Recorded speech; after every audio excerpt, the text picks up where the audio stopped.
último Tudo em Paz de 2022 começa diferente. Antes de responder às perguntas, nosso presidente relembra o ano vitorioso.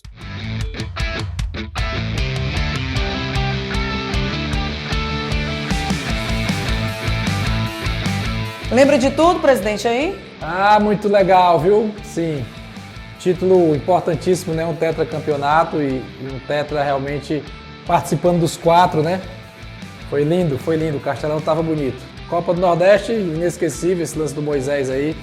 Pikachu eficiente, Maílson, bom goleiro, quase pega, mas fizemos o gol aí. O maior público do ano. 62 mil pessoas, se eu não me engano, no Castelão, e a grande festa aí do Nordeste foi nosso de novo, né? De novo. Invicto, os dois invictos. Você lembra desse momento quando você tá aí balançando a bandeira? Eu lembro porque eu vou lá comemorar com a galera e a bandeira vem, e eu já fiz isso outras vezes, né? Uhum. Então é muito legal, é um momento de interação com a torcida, muito legal. Esse jogo aí foi demais. Copa do Brasil. Copa do Brasil foi uma vitória que deu moral pra gente, né? Tava num momento difícil na Série A e vencemos com autoridade, 2-0, 2 gols do Pikachu e depois veio o Pix. E esse aí, hein, presidente? Esse é inesquecível para a história do nosso clube, tudo que a gente viveu. Primeiro, esse gol do Hércules, né? Nós do Silvio Romero. Hércules foi esse aí. Isso. Essa quicadinha aí foi sensacional, né? O gol de bico do Moisés lá no Peru. Quem diria a gente na Libertadores, hein? Exatamente. Foi bacana, eu também fui interagir com a torcida depois do jogo, essa galera que estava lá em Lima. É uma vitória que nos deixou vivo. E esse jogo aí em Santiago foi sensacional, né? Chegamos a fazer 4-1, né? O Moisés fez uma partidaça. Verdade. Né? Gol, assistência, o Pikachu sempre ele participando também. E eliminamos o gigante Colo-Colo. E o Brasileirão que deu trabalho, hein? Deu trabalho no começo, difícil, né? Mas tivemos uma recuperação linda, essa vitória contra o Flamengo que foi marcante, aqueles jogos históricos. Contra o Flamengo foi aqueles jogos que ficam pro resto da vida, a lembrança, né? Gol aí do Caio Alexandre, o primeiro dele com a camisa do Fortaleza. Foi muita emoção. O 2-2 tava bom, né? Tava ótimo. O gol do Juninho fez 2 gols nesse dia aí. Né? 2 gols com chute cruzado. Muito bem na partida. Romarinho, de perna direita. Entrou muito bem nesse jogo, Romarinho. Entrou muito bem nesse jogo. Esse gol do Moisés foi sensacional. Um dos gols mais bonitos da temporada. O drible, a finalização, jogo dificílimo contra o Corinthians, né? Também contra o Bragantino aí, Zé Welles de perna esquerda. Hércules, sempre ele, 7 gols no ano, nosso garoto. 7 gols no ano, hein? Pedro Rocha, que chegou muito bem. Fez de pênalti, a gente tava perdendo alguns pênaltis, ele fez lá. Isso. Silvio Romero, os primeiros gols dele na Série A, fez gols em todas as competições. Importante lembrar disso, né? Fez logo 2, né? Fez logo 2. O golaço do Galhardo no final do jogo. Driblando o goleiro, perna esquerda. Placar elástico. Placar histórico. Maior goleada do Fortaleza na Série A e a maior goleada da Série A de 2022 entre todos os times. E essa festa aí que só a nossa torcida sabe fazer, né? Uma coisa de cinema mesmo, né? Lindo. Isso aí não tem preço. Coisa de Copa do Mundo, hein? Coisa de Copa do Mundo. Por momentos como esse, todo o trabalho vale a pena, né? Todo o esforço que é feito é para chegar em celebrações como essa, de harmonia, né? As pessoas estão no estádio em harmonia, em alegria, família, senhores, mulheres, pessoas que vão pela primeira vez ao estádio e gostam desse momento. E o nosso ídolo Boeck aí na despedida também, é um cara sensacional. São imagens que, poxa, indescritíveis. Bom, presidente, depois de ver aí uma pequena retrospectiva do que foi o ano, né? Que o ano foi agitado, importante. Eu já começo aqui com uma pergunta de um torcedor, o Roberto Perrucci. Ele diz: presidente, qual é o sentimento depois desse ano aí de 2022? Bem, Roberto, o sentimento é de dever cumprido, é de satisfação.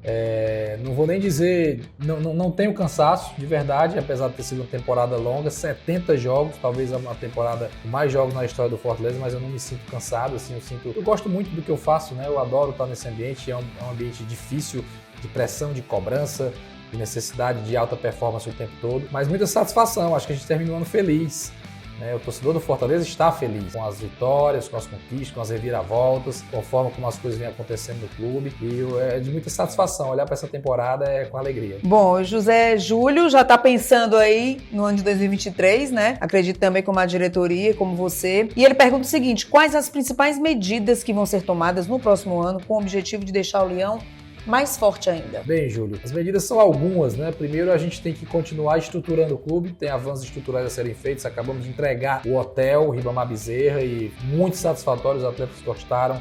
Isso é o que importa, a gente faz para eles, né? Tem outras melhorias que a gente vai fazendo aí, no setor de fisioterapia, né? No próprio campo, aquele prédio ali que tem, a gente vai retirar, né? Para ter mais gramado. A nível de estrutura, a gente pretende fazer um campo sintético também no CT, para ampliar a capacidade de treinamento lá. Isso é mais para a categoria de base. E no elenco profissional, formação de elenco, né? Qualificar mais o elenco, começar o ano com um elenco mais forte do que começamos o ano passado. Essa é a ideia para enfrentar essa maratona de jogos que a gente vai ter aí, de jogos importantes, de jogos decisivos, de cobrança por grandes resultados, né? Afinal, o ano que teve 2 títulos, a torcida quer de novo, né? E nem sempre é assim.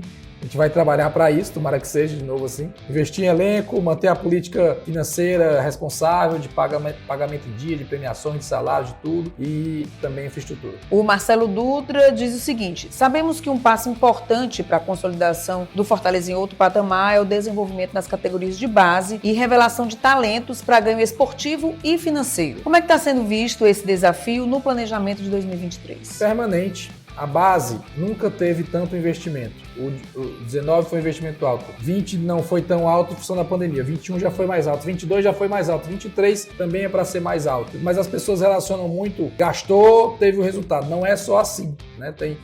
Base leva tempo, base leva sequência, a formação de um atleta.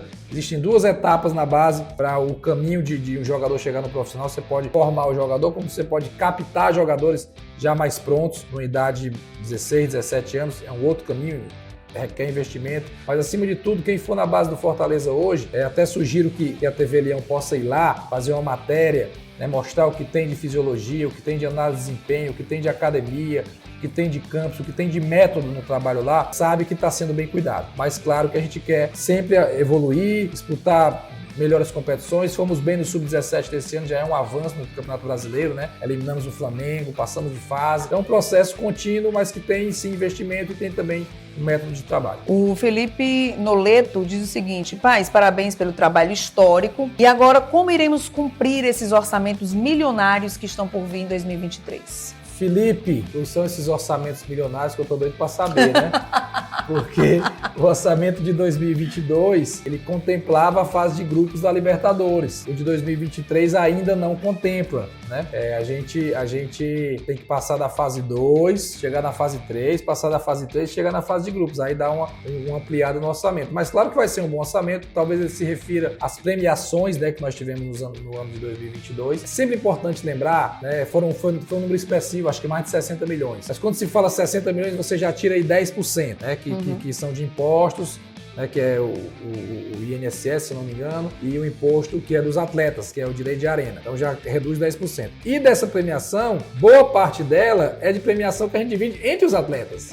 Então o que fica para o clube é uma fração, né, um percentual dos 60 e poucos, menos 10%, e vem essa quantia. Claro que são valores importantes, e claro que eram valores que estavam previstos no orçamento, de acordo com a colocação que o clube for ficando. E é o que faz a gente contratar, é o que faz a gente melhorar a estrutura. Então não vou aqui criar uma expectativa de que tem milhões e que o clube vai sair. Aí eu não seria o Marcelo Paes, responsável, cuidadoso, que cuida de cada centavo das finanças do clube. Mas, logicamente, até voltando para a pergunta anterior, a gente majoritariamente vai investir na formação de um bom elenco. O Francisco Afonso Ferreira Maia diz o seguinte, já que você falou agora há pouco de Libertadores, né? Qual a meta para a Libertadores em 2023? Podemos sonhar em chegar nas semifinais? A turma tá empolgada, não hein? É não? Poxa, a turma tá empolgada. Sonhar não custa nada, né? Como diria o poeta, como diria a música. Eu acho que a gente tem que ir com o pé no chão de saber que a gente tem 2 fases eliminatórias para chegar na fase de grupos, né? Não vai ser fácil. Não vai ser fácil. E a gente já viu na história grandes times do futebol brasileiro que ficaram nesse caminho. Então, muita humildade. Aí, chegando na fase de grupos, a gente entra no pote 4. De novo. Como a gente começou no ano passado. Como a gente começou no ano passado. Então, já vai ter um grupo formado ali com pote 1, pote 2, pote 3. Então, é uma caminhada difícil. E não vamos esquecer que essa caminhada da Libertadores do ano passado nos custou pontos valiosos na Série A, né? Então, a gente tem que saber equilibrar muito bem tudo isso. Pé no chão. Primeiro foco a nível de Libertadores é passar da fase 2, passar da fase 3 e chegar na fase de grupo. E pensando aos poucos, né? Bom, José Carlos Viana Ribeiro pergunta o seguinte: para manter essa trajetória de crescimento do Leão, é preciso formar um elenco forte para as competições que nós vamos ter, né? Qual a participação do Vojvoda nesse processo? A participação dele é total, né? É decisiva, porque renovamos com ele por 2 anos, porque temos de verdade um projeto de clube, um projeto que passa majoritariamente pela formação de um elenco, né? E temos boa parte do elenco já com contrato, e todos os nomes que vão ficar, que vão sair ou que vão chegar passam pelo crivo dele, passam pelo ok dele, pelo que ele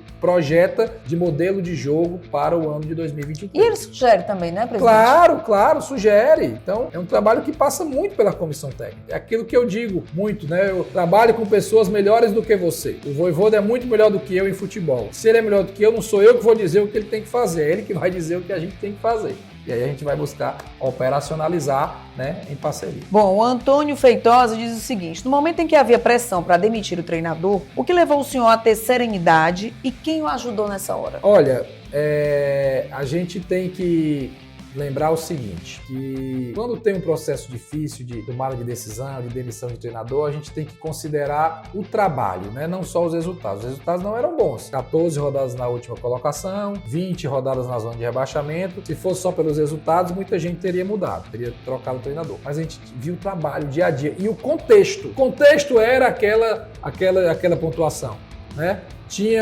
O time estava entregue, não estava, brigava até o final. Vários jogos nós perdemos no final. Jogos que a gente jogou melhor e não ganhou, por um detalhe. Jogos que uma situação de arbitragem tirou um gol, como contra o Fluminense aqui, como contra o Palmeiras aqui, né? Então tinha um contexto que tudo dava errado, né? Mas tinha trabalho, tinha entrega, as coisas aconteciam, não vinha o resultado. Então avaliou-se o trabalho. Outra coisa importante, a gente olhou, e eu olhei muito, eu digo, poxa, o Vojvoda me entregou todos os resultados. Ele chegou no Campeonato Cearense de 2021, nós somos campeões. A Série A de 2021 foi uma campanha sensacional, 4º lugar. A Copa do Brasil 2021, nós fomos também para a semifinal. Entregou tudo em 2021. Aí 22, campeão cearense invicto, campeão do Nordeste invicto. Entregou tudo. Tudo que ele tinha feito, ele tinha entregue. Será Copa que do Brasil também a gente avançou, né? Avançou, mas no momento crítico a gente ainda estava disputando a Copa do Brasil. Uhum. Eu estou me transportando para aquele momento crítico ali de final de primeiro turno da Série A. A Copa do Brasil ainda estava viva. E a gente disse, poxa, o cara entregou tudo.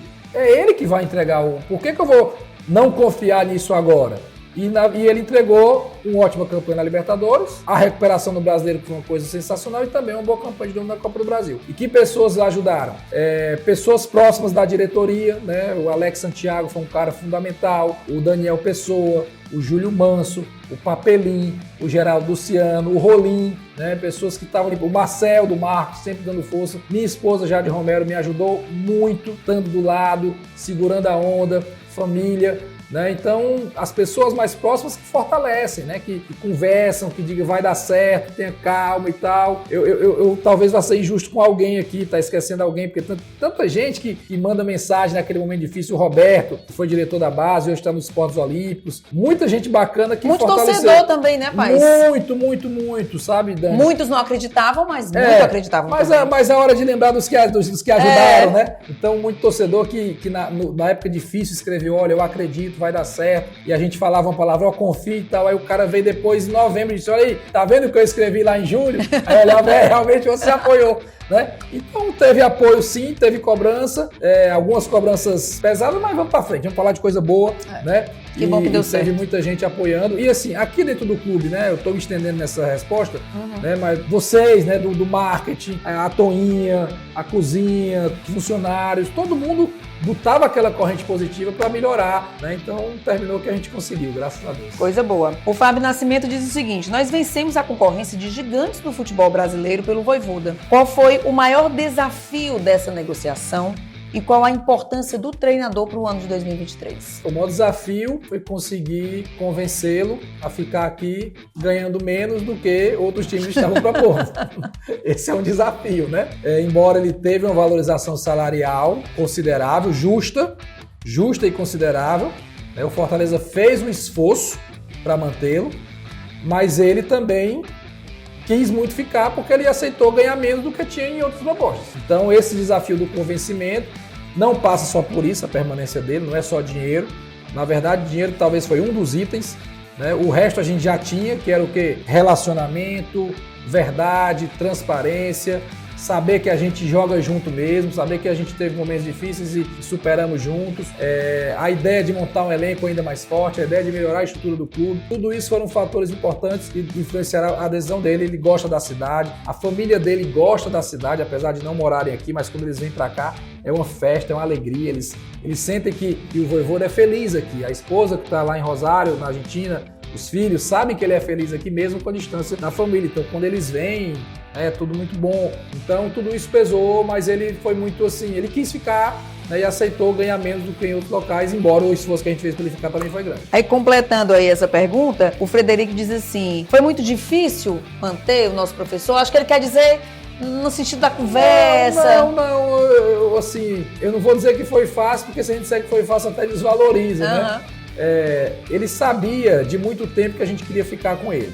Eu sinalizava, olha, você sabe que eu quero ficar com você, né, aqui no clube, vamos trabalhar junto. Aí chegou um tempo que todo mundo aqui no clube ficava saltando uma piadinha, né? Professor, como é que vai ser ano que vem? Professor, não sei o quê. Né? Todo mundo, né? Jogador, funcionário, né? E eu até ficava preocupado para não criar uma pressão exagerada, né? Porque é chato a pessoa ficar o tempo todo... E a torcida também, hein? Porque mas aquele mosaico... A torcida pode fazer. O mosaico foi sensacional, né? Aquilo ali é case. Aquilo ali é case. Aquilo ali é pra gente lembrar daqui a 5, 10, 15, 20 anos. O dia em que a torcida fez um mosaico que o treinador fica no clube, né? Aquilo ali é sensacional. Mas no dia a dia, né? Tinha uma pressãozinha aqui, né? E ele sabia. Sentamos para conversar, né? O Alex montou um projeto muito bacana. Sentou eu, Alex e Geraldo Luciano com o Vojvoda. Na quinta-feira, antes do jogo contra o Santos, no dia depois da vitória contra o Bragantino, expusemos tudo que a gente queria, sem falar em números. Expusemos tudo, todo o projeto de trabalho. Ele gostou, viajou, ganhamos o Santos, Libertadores e tal.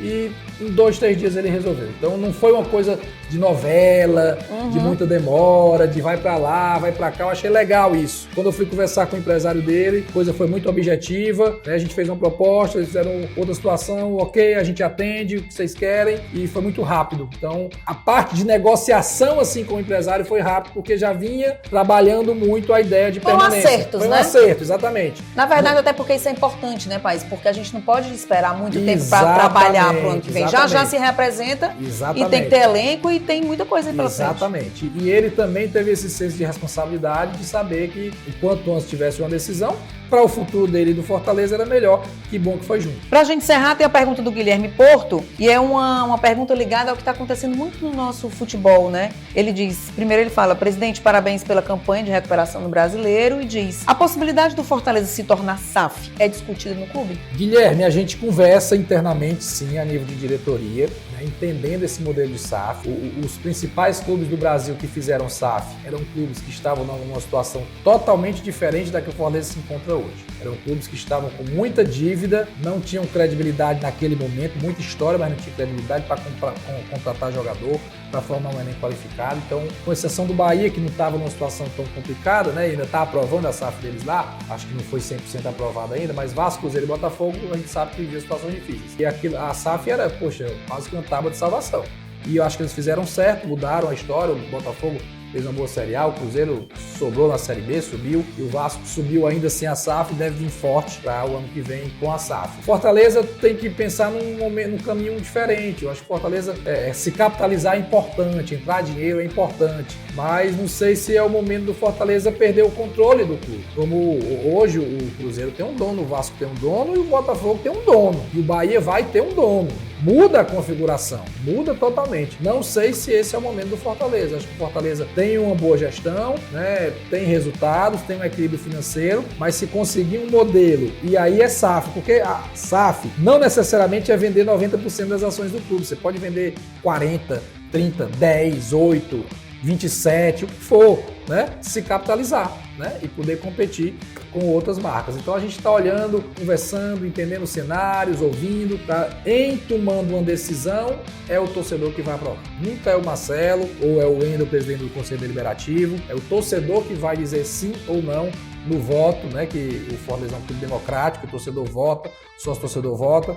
Então, o máximo que a gente vai fazer, caso avance, né, no entendimento de que tem que dar esse passo, é trazer todas as ideias e, olha, a gente entende que isso aqui é bom para o clube. A torcida vota, se disser sim, ok, se disser não, a vida segue. Maravilha. Você sabe o que você está fazendo, tenho certeza disso. Presidente, obrigada. Parabéns por esse ano de 2022. A recuperação do Fortaleza foi impressionante, a sua dedicação, né? Não estou aqui rasgando seda, porque realmente, particularmente, eu sou fã do seu trabalho, Obrigado. De tudo que você faz. Você é um excelente empresário e era o que o Fortaleza realmente estava precisando. A gente tem muito orgulho. Essas imagens que a gente viu aí, cada gol passa na nossa cabeça, um filme. Muito obrigada por tudo e boa sorte, que 2023 seja ainda melhor, que a gente tem que pensar assim, né? Claro, claro. Dani, eu agradeço as suas palavras. Sou muito feliz de trabalhar aqui no Fortaleza, de vir diariamente para cá, de estar com você, com pessoas maravilhosas que tem aqui no clube, que vibram, que tem energia, que gostam de estar. Isso é tão bom, né? A gente viver um ambiente de trabalho onde a gente se sente feliz, mesmo sendo um ambiente de pressão, de cobrança. Então eu agradeço demais a Deus pela oportunidade de viver isso, as amizades que se faz aqui, tudo que se viveu, né? E sabendo que eu comemoro, eu celebro, eu estou feliz por isso, mas eu sou muito racional e sei que futebol é um livro que tem 365 páginas. Vai já começar de novo. Começa outro. Né? A página, o 2022 a gente vai fechar, guardar assim com carinho, né? Botar na estante, olhar de vez em quando, mas o que vai valer agora é 23. Tudo que a gente fez em 22 é legal, mas 23 tem que meio que começar do zero no sentido de ambição, de querer fazer mais, de querer construir, de querer viver coisas boas e dar alegria ao torcedor. Coisa boa. Então, boa sorte, feliz ano novo, feliz Natal, que 2003 seja maravilhoso. E uma ótima Copa do Mundo, torcendo pelo Brasil. Ah, certeza. E você aí, ó, continue online, ó.